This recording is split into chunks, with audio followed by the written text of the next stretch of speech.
You've probably asked yourself this question before. Is it me?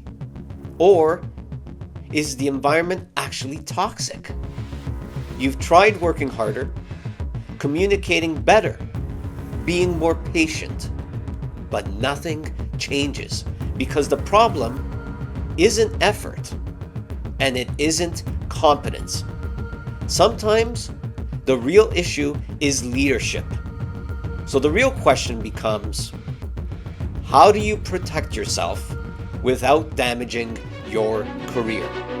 Today, I want to talk to you about how to deal with a toxic boss without losing yourself in the process.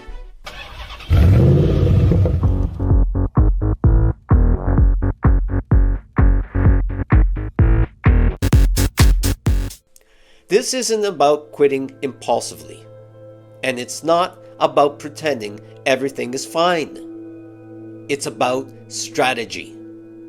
Because when you're dealing with a toxic boss, your goal isn't to win every interaction. Your goal is to stay grounded, protect your reputation, and control what you can.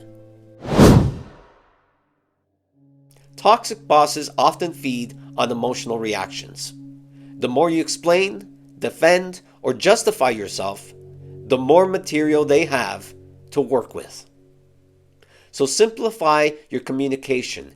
Clear, neutral, professional, less emotion, more clarity.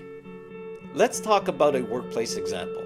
Instead of saying, I thought this made sense because I was trying to balance priorities and I didn't want to upset anyone.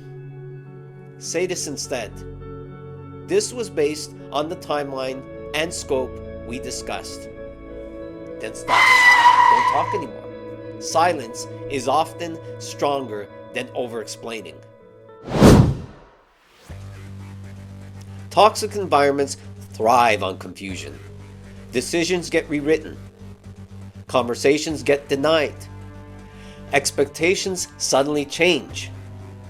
Documentation stabilizes the situation. After important discussions, send a short follow-up message. Something like this, for example. Following up on our conversation. Deliverable due Friday. Scope confirmed as discussed.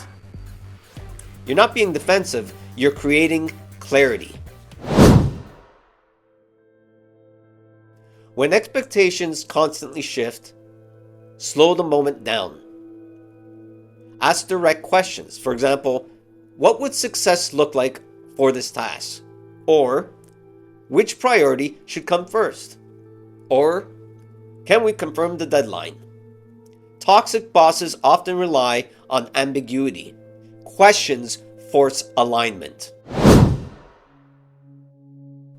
In difficult environments, being invisible can actually hurt you. Make sure your work is seen. Send periodic updates. Share progress on projects. Copy the right stakeholders when necessary. Not to show off, to protect your professional reputation. One of the most stabilizing things you can do is build relationships outside of the toxic dynamic. Connect with peers. Build trust across departments. Develop professional allies. Strong networks create perspective and protection. This is the most important one. Do not internalize someone else's instability. Their frustration is not your competence. Their poor leadership is not your failure. Their behavior is not your identity. You are responsible for your conduct. You are not responsible for their character. Sometimes the goal isn't fixing the boss.